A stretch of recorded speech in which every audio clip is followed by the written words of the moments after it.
Hey guys, so right here in this beaker I have a liquid, but if I start to pour out this liquid onto a plate, we can see that the solid crystals starts to form.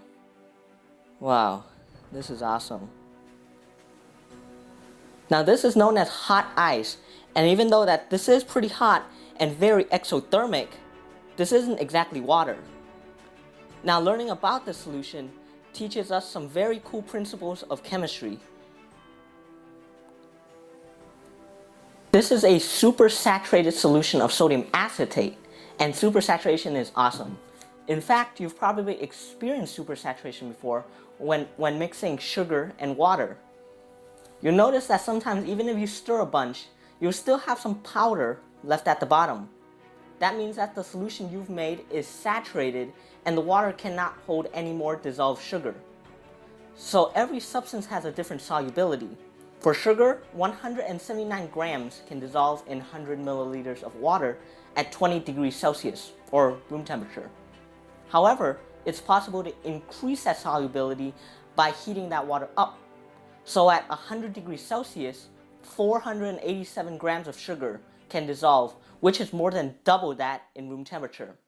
So using this little trick, we can make what's known as a supersaturated solution, where more solids are dissolved than theoretically possible.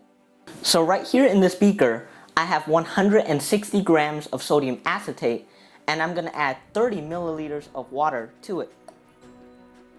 Now looking at this, it doesn't look too soluble, so let's heat it up. Now one quick thing I want to mention is that these crystals are sodium acetate trihydrate, meaning that every sodium acetate molecule is surrounded by 3 water molecules. So when it's heated, the water will come out and mix with the other water. So that doesn't affect this experiment. I just want to make it clear to you that sodium acetate is not that soluble for 160 grams to dissolve in 30 milliliters of water. In fact, sodium acetate anhydrous, which is that sodium acetate without the 3 water molecules, has a solubility of 123 grams per 100 milliliters at 20 degrees Celsius, and that raises to 163 grams at 100 degrees Celsius. So by slowly heating it up, we're going to allow all these crystals to dissolve. So I'm going to occasionally stir. I'm also going to cover it with some aluminum foil to prevent evaporation and also prevent the dust from going into this.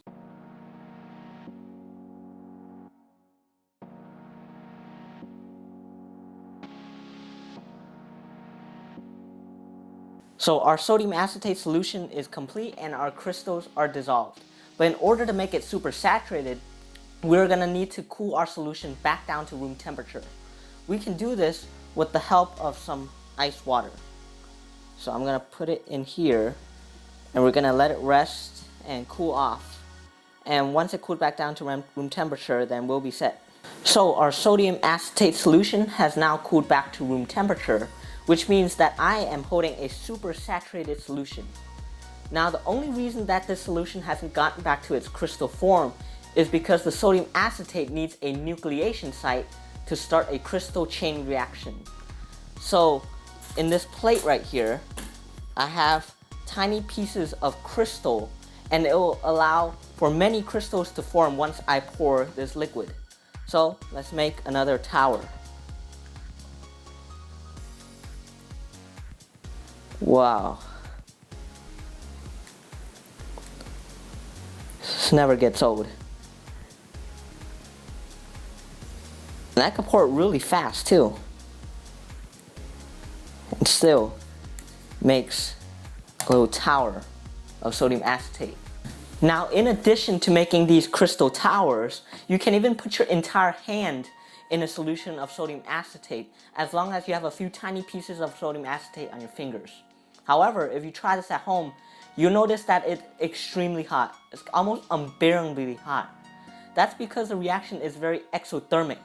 If you think of heat as kinetic energy or movement, those dissolved ions are moving around a bunch and they have a lot of energy.